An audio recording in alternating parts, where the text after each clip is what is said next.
First Light stood at the command center of the colony ship Morningstar*, his delicate fingers trembling as they hovered over the ship's controls. The emergency lights cast a red glow across his silvery skin, making the natural shimmer of his species look like flowing blood. Around him, the other Lumini crew members moved with the characteristic grace of their kind, but their movements now held an edge of panic. "Engine core temperature rising again," reported Blue Wave, the ship's engineer. Her voice, usually musical like all Lumini voices, carried a sharp note of fear. "The cooling systems aren't responding to any commands." First Light looked at the status displays floating in the air before him.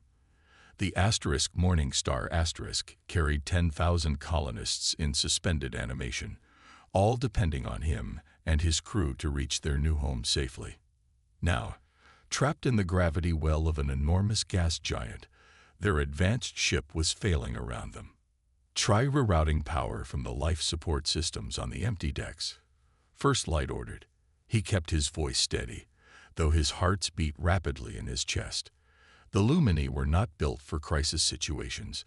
Their homeworld had been a gentle paradise of soft light and careful balance. "Already tried," Blue Wave replied. "The systems are refusing all manual overrides. Whatever hit us during that last radiation surge, it damaged something deep in the computer core." First Light felt the artificial gravity fluctuate, making his stomach lurch. The Lumini had evolved in a low-gravity environment, and even the ship's standard 0.3 G was more than they were truly comfortable with. These fluctuations were testing the limits of their physiology. "Status report." He called out to his bridge crew, trying to gather all the information before making a decision. "Hull integrity at 82% and falling," reported Red Morning, the safety officer. "The atmospheric pressure from the gas giant is slowly crushing us. Life support stable in the colonist sectors," added Soft Rain from her medical station. "But if we lose power to the stasis pods..." She didn't need to finish the sentence. Everyone knew that would mean the death of everyone they were responsible for. First Light made his decision. "Prepare the emergency beacon. We need to broadcast on all frequencies." The crew looked at him with wide, glowing eyes. Using the emergency beacon was an admission of defeat, something their proud species rarely did. But First Light knew that pride wouldn't save his people. "What if hostile species pick up the signal?" asked Red Morning, his luminescent spots pulsing with anxiety. "What if no one picks up the signal?" countered Blue Wave, her own spots nearly dim with fear. First Light raised his hands, a gesture of authority among his people. "We have 10,000 lives in our care. The ship is failing. The gas giant's gravity is pulling us closer. We can either maintain our pride and die, or we can ask the galaxy for help and give our people a chance to live." The crew fell silent, their spots pulsing in patterns of acceptance and fear. They knew he was right. "Prepare the universal distress message," First Light commanded. "Broadcast in all known formats, including the primitive radio waves some species still use. We cannot afford to miss any potential help."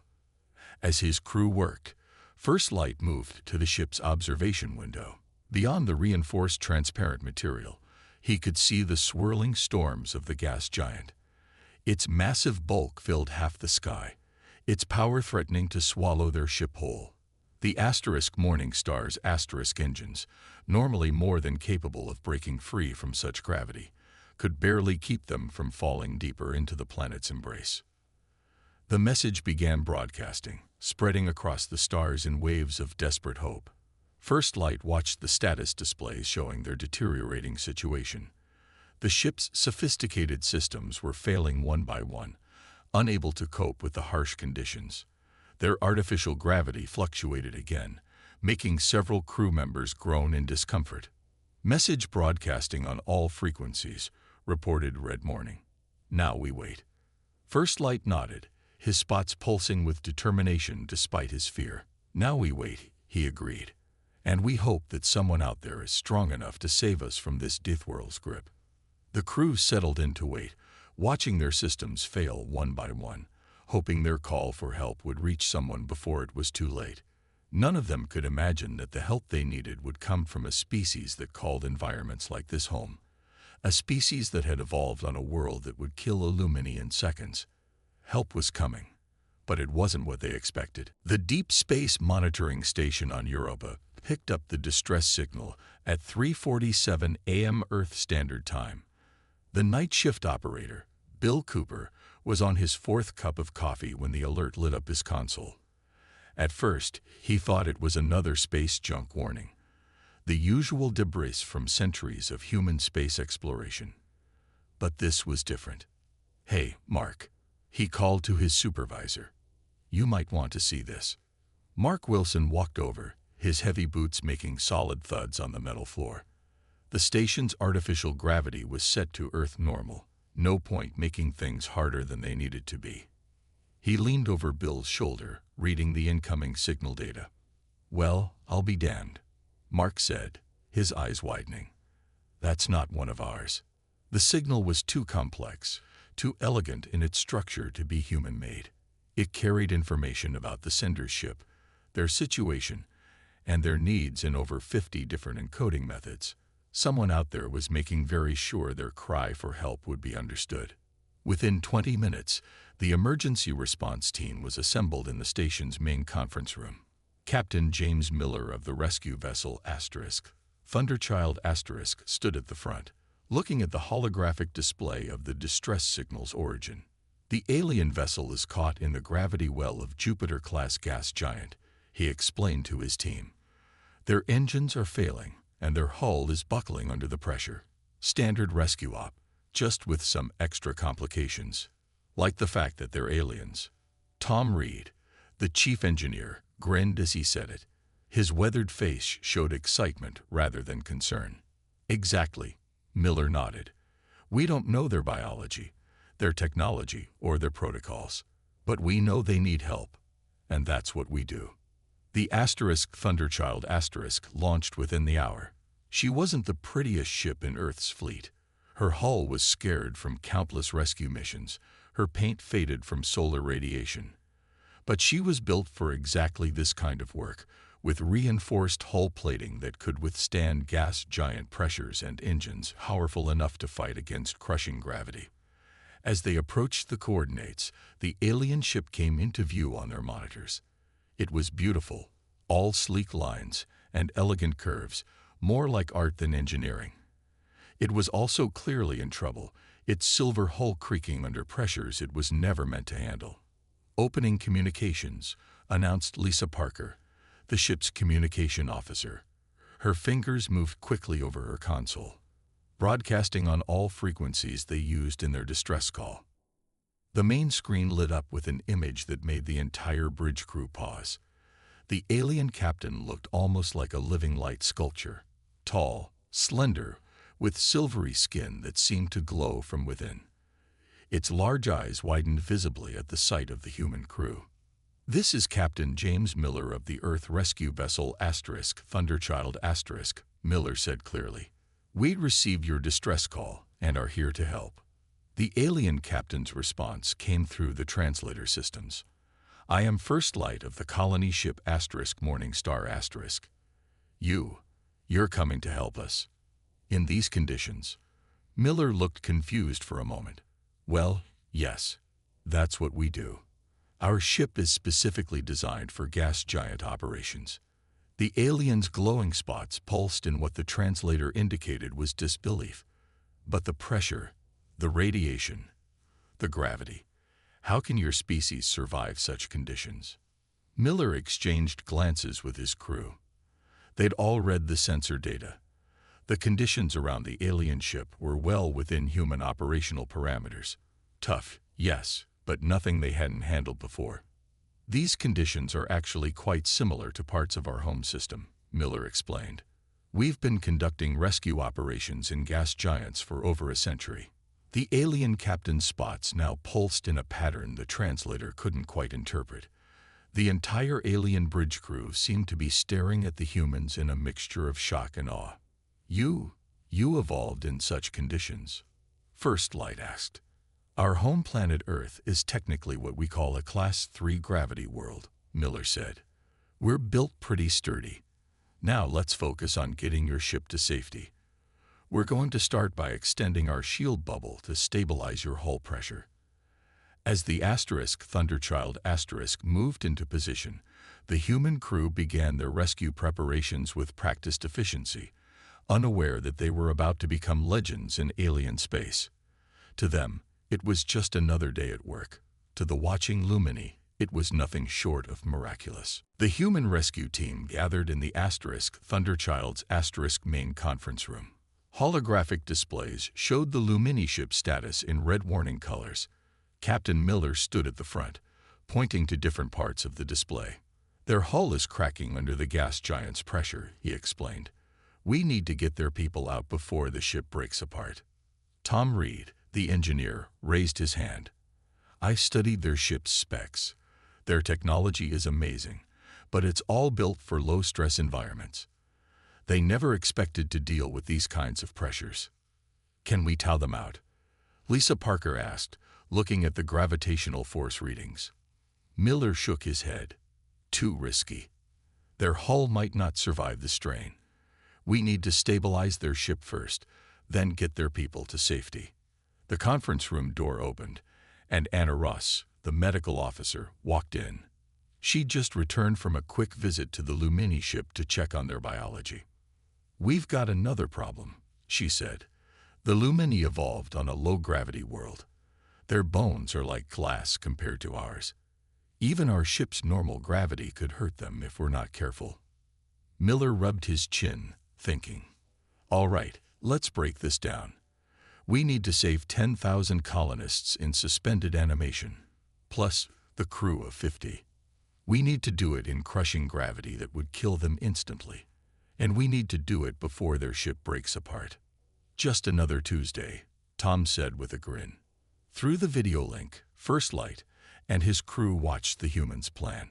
Their glowing spots pulsed with increasing amazement as they listened to the casual way these strange aliens discussed conditions that should be lethal. Your people would go outside the ship? First Light asked, his voice filled with horror. In these conditions. That's why we brought our heavy-duty suits, Miller explained. He pointed to the massive mechanical suits lined up in the cargo bay. They're rated for gas giant pressures. We use them for deep Jupiter operations back home. The Lumini captain's spots pulsed rapidly. But the radiation, the gravity. The suits handle it, Tom said. They're not comfortable, but they work. We got about 6 hours of operating time in them. The human crew continued their planning, mapping out each step of the rescue. They would need to 1. Stabilize the Lumini ship's hull with reinforcement fields. 2. Set up a series of gravity reduction fields to safely move the colonists. 3. Transfer 10,000 sleeping aliens without exposing them to crushing gravity. 4. Do it all before the ship's failing systems gave out. I'll take the first shift outside, Tom volunteered. Need to get those hull reinforcements in place fast. I'll handle the medical transfers, Anna added. We'll need to modify our stretchers to handle their delicate bone structure. Miller looked at the Lumini captain through the video link. First Light, we're going to save your people. But you need to understand. Our methods might seem primitive or dangerous to you. We need you to trust us. First Light spots pulsed in what the translator indicated was a mix of fear and hope. Your people regularly work in these conditions. We have to, Miller explained. There are gas giants in our home system. We learned to handle their conditions centuries ago. Had to, if we wanted to mine their resources and build our colonies. The Lumini crew watched in silence as the humans began their preparations. The huge mechanical suits looked clumsy and primitive compared to their own elegant technology. But they also looked solid, strong, and absolutely certain to work. Time to suit up, Miller announced. Tom, you're with me on the first shift. Anna, get your medical team ready. Lisa, maintain constant communication with both ships. As the human crew moved to their positions, First Light sent a private message to his own crew. "Record everything," he wrote. "The galaxy needs to know about these Deathworlders who treat the impossible as routine." The rescue was about to begin, and the Lumini were about to learn exactly what humans were capable of when lives were on the line. Their advanced technology had failed them, but perhaps these strange, sturdy aliens and their primitive methods would succeed where elegant solutions had failed. Tom Reed floated through space in his mechanical suit, fighting against the gas giant's crushing gravity. The massive planet filled his entire view, its storms swirling beneath him like angry red clouds. The pressure gauge on his suit read numbers that would have killed a Lumini instantly. "Hull reinforcement point 1 is ready," he reported, his voice steady despite the strain. "Moving to point 2. Inside the Lumini ship, First Light and his crew watched through their cameras. The human engineer looked like a tiny metal bug against their ship's elegant silver hull. They could hardly believe what they were seeing. "The pressure out there would flatten our strongest metals," Blue Wave whispered. "How is his suit not crushing?" "Human engineering," Captain Miller explained through the comlink. "We build things to last." Tom reached the second reinforcement point. His suit's mechanical hands, each finger as thick as a Lumini's arm, carefully attached the device to the hull. The magnetic clamp activated with a solid thunk. "Point 2 secured," he reported. "Starting power-up sequence." Inside his suit, Tom was sweating. The gravity tried to pull him down toward the gas giant's core, and his suit's systems worked hard to keep him in place. But this was nothing new to him. He'd done similar repairs around Jupiter many times. On the Thunderchild's Asterisk Bridge, Miller watched the operation through multiple camera feeds. "Anna, how's the medical prep going?" "Ready for the first group," Anna replied. She stood in a modified cargo bay, where they'd set up special low-gravity zones. "We've tested the stretchers with weight models. They'll hold." The Lumini watched in amazement as more humans in mechanical suits emerged from the Thunderchild Asterisk. They moved with practiced ease in conditions that should have been impossible to survive in. "Starting power-up of reinforcement field," Tom announced. He pressed several controls on the device he'd attached. Blue energy spread across the Lumini ship's hull, creating a second skin of human-made force fields. "Hull pressure dropping," Blue Wave reported, her spots pulsing with relief. It's actually working." "Of course it's working," Tom said with a laugh. "We use these same fields to protect our mining stations in Jupiter's atmosphere. Now let's get those colonists moved." The next few hours showed the Lumini just what humans were capable of. They watched as the humans carried heavy equipment through crushing gravity like it was nothing, worked in radiation levels that should have been lethal, used their mechanical suits to physically hold parts of the failing ship together, moved through space with confident ease despite the hostile conditions. "Transfer team in position," Anna reported. She stood ready with her medical crew as the first stasis pod was carefully moved through the connection tunnel between the ships. They'd created a special path of decreasing gravity fields to protect the fragile Lumini. The first pod reached the Thunderchild Asterisk safely, then the second, then the 10th. The humans worked with smooth efficiency, treating the deadly environment as just another workplace challenge. "How often do your people do rescues like this?"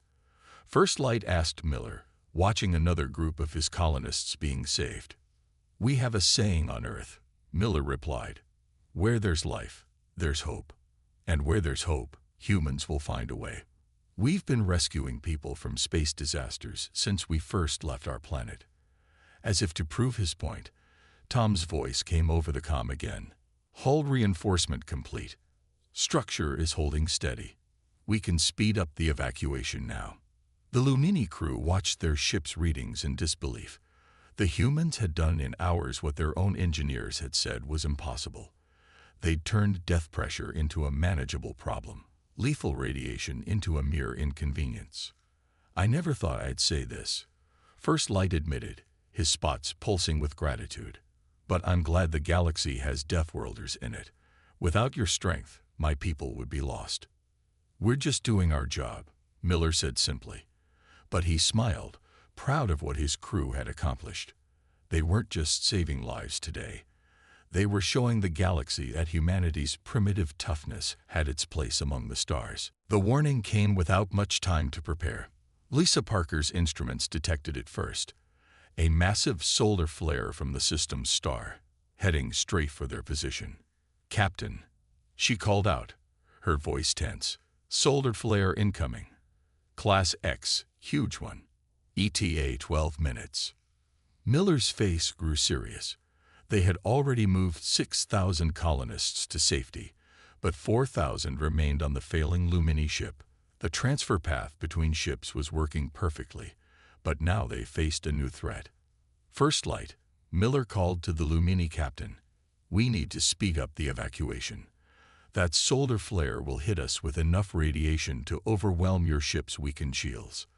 The Lumini captain's spots pulsed with terror. Such radiation levels, they would kill my entire species instantly. "Not if we work fast," Miller said firmly. "Tom, status on those shield generators." Tom's voice came back through the comm, strained but determined. He was still outside in his mechanical suit, now working on the Lumini ship's own systems. "Their tech is amazing, Captain, but it's not built for this kind of punishment. I can try to boost it, but I need to manually rewire their main shield generator. In this radiation," First Light's voice was horrified, "you'll die." "Our suits are rated for solar flare conditions," Tom replied calmly. "Not comfortable, but we can handle it. Had to rescue plenty of people around Sol during flares." Miller made quick decisions. "Anna, double the speed of colonist transfers. Lisa, reroute power to both ship shields. Tom, you have 10 minutes to boost their shields." The humans moved with increased urgency, but not panic. They had trained for situations like this. On the Lumini ship, the alien crew watched in amazement as their rescuers adapted to the deadly new threat. Tom worked outside, his mechanical fingers reconnecting delicate alien technology. The radiation warning in his suit kept climbing, but he ignored it. "Rerouting power from their secondary systems now," he reported. "Might get a bit bumpy." Inside the transfer tunnel, Anna and her medical team moved faster. They'd perfected their timing with the gravity reduction fields. 3,000 colonists remaining, she called out. "We're making good time." The first waves of the solar flare began hitting their position. The Lumini crew's spots pulsed in fear as their ship's systems screamed warnings. But the humans kept working. "Shield boost complete," Tom shouted. "It's not pretty, but it'll hold." "Tom, get back inside now," Miller ordered. "Just need to secure one more connection," Tom replied. 2 minutes. The main force of the solar flare hit them like a hammer of light and energy. The Lumini ship shuddered. Warning alarms blared on both vessels. But Tom's modifications held. The shields glowed bright, but didn't fail. 2,000 colonists left, Anna reported. Her team worked without stopping, moving the fragile stasis pods through the safety corridor between ships. First Light watched the humans continue their work despite conditions that his people considered unsurvivable. "How can your species be so strong?" "We're not stronger," Miller replied, monitoring both ship systems. "We just evolved on a world that never gave us a choice. Earth taught us to be tough or die. Now we use that toughness to help others." The radiation levels kept rising. Tom finally made it back inside, his suit's radiation warning flashing red. He stumbled out of the suit, grinning despite his exhaustion. Shields holding at 80%. Not bad for a rush job. 1,000 colonists remaining, Anna called out. Her team had found their rhythm, moving pods faster than seemed possible while still maintaining safety. The Lumini crew watched in silent awe. Their own technology was failing around them, but these incredible Deathworlders kept working, kept fighting against conditions that should have killed everyone hours ago. Final pod secured, Anna reported finally. All colonists transferred. Medical teams standing by. Miller nodded with satisfaction. First Light, your people are safe. Now let's get your crew over here before that solar flare cooks your ship's systems completely. As the last of the Lumini crew evacuated, First Light took a final look at his beautiful but broken ship. They had thought themselves masters of space travel until the universe proved them wrong. But they had found unexpected saviors. Aliens whose very nature made them perfect for surviving the worst space could throw at them. After the rescue, the Lumini gathered in one of the Thunderchild's cargo bays. The humans had adjusted the gravity to 1/3 Earth normal to make their guests comfortable. First Light sat with Captain Miller, watching his crew and colonists settle into their temporary home. "I have been studying your ship's database," First Light said, his spots pulsing with wonder. "Your homeworld, Earth, to my people, it would be a nightmare." Miller nodded. "We figured that out. Your biology is built for a gentler world than ours. High gravity, extreme temperature changes, powerful storms, earthquakes, volcanoes." First Light's spots flickered as he listed Earth's features. "How did your species survive such conditions?" "By adapting," Miller explained. He picked up a metal cup from the table between them. "See this? On Earth, even our plants grow tough. They'd break through concrete, survive forest fires, live in deserts. Being tough isn't special on Earth. It's necessary." Tom walked into the cargo bay, still looking tired from his spacewalk. The Lumini engineer Blue Wave approached him carefully. "I analyzed your repair work on our shield generator," she said. "You modified advanced technology you had never seen before, while floating in lethal radiation. How did you know it would work?" Tom smiled. "Engineering is engineering, no matter where you're from. We humans learned long ago that when things break, you either fix them fast or you die. Makes you good at quick repairs." In the medical bay, Anna was explaining human biology to a group of fascinated Lumini doctors. She pulled up a hologram of a human skeleton. "Our bones evolved to handle Earth's gravity," she said. "They're constantly rebuilding themselves, getting stronger when stressed. That's why we can handle different gravity levels so well." "Remarkable," one Lumini doctor said. "Your entire biology is built around surviving stress. Even your cells repair damage from radiation better than ours." Lisa Parker joined the conversation, bringing data from her communication station. "We found something interesting," she said. "The conditions that nearly killed your ship, they're actually pretty common in space. Most habitable planets have higher gravity than your homeworld." The Lumini looked surprised at this news. Their spots pulsed in complex patterns as they discussed it among themselves. "Are you saying," First Light asked slowly, "that our species has been limiting itself to only the gentlest parts of space? That we've been avoiding most of the galaxy because we thought it was all deadly?" "Looks that way," Miller said kindly. "But that's why meeting different species is important. We can help each other. You have amazing technology. Honestly, your ships are centuries ahead of ours in some ways, but we can handle conditions you can't." Tom nodded enthusiastically. "Your shield technology is incredible. If we combine it with our tough construction methods, we could build ships that are both elegant and durable." The Lumini began to understand. They had evolved on a gentle world, developing amazing technology, but remaining physically fragile. Humans had evolved on a harsh world, developing resilience first and technology second. Together, they could be something greater than either species alone. "Your people risked their lives to save ours," First Light said. "You worked in conditions we thought were impossible to survive. You treated deadly danger as a normal workday." "That's because it was a normal workday for us," Anna said with a smile. "Earth taught us that there's no such thing as perfect safety. There's just challenges to overcome and people to help." The Lumini spots pulsed with a new pattern, one of respect and hope. They had always seen their physical fragility as normal and Earth-like conditions as horrifyingly deadly. Now they realized that humanity's toughness wasn't a primitive trait, but a valuable gift. It was the gift of a species that had been forged in nature's harshest fires and emerged stronger. Perhaps, First Light said thoughtfully, the galaxy needs Deathworlders, not as conquerors or warriors, but as guardians and helpers, those who can go where we cannot, do what we cannot, and protect those who need protection. Miller smiled.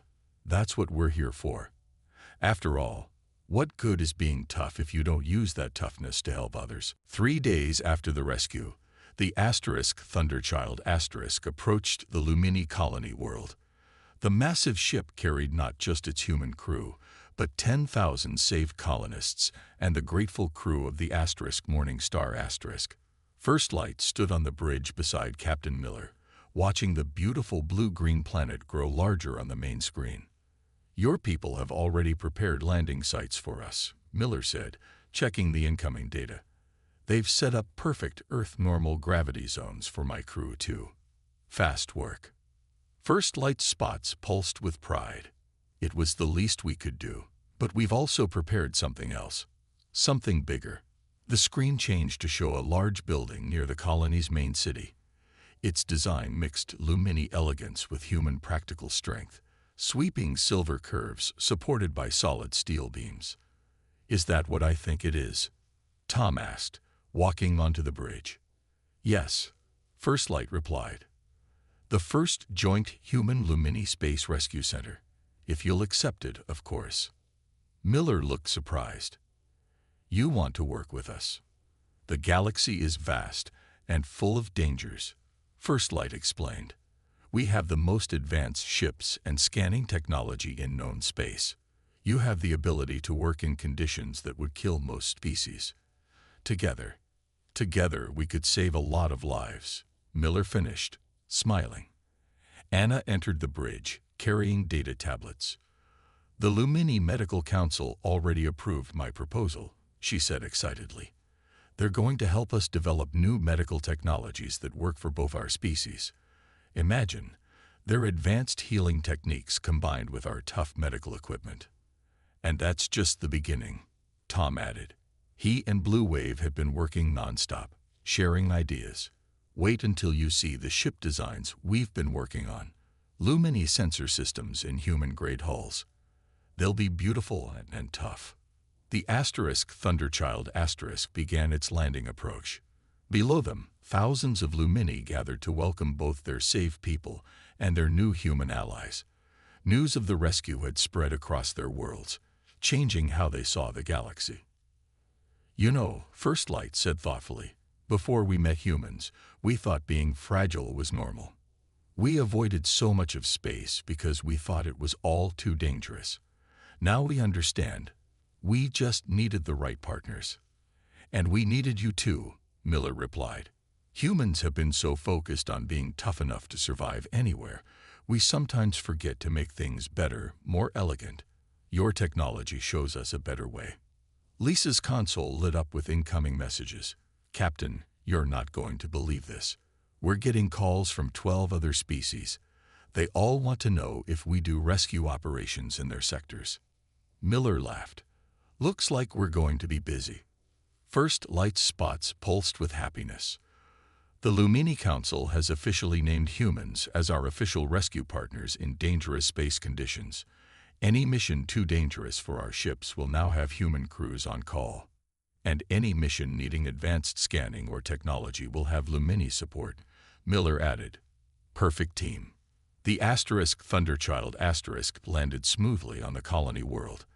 As the crews prepared to disembark, First Light gathered everyone's attention for one last speech.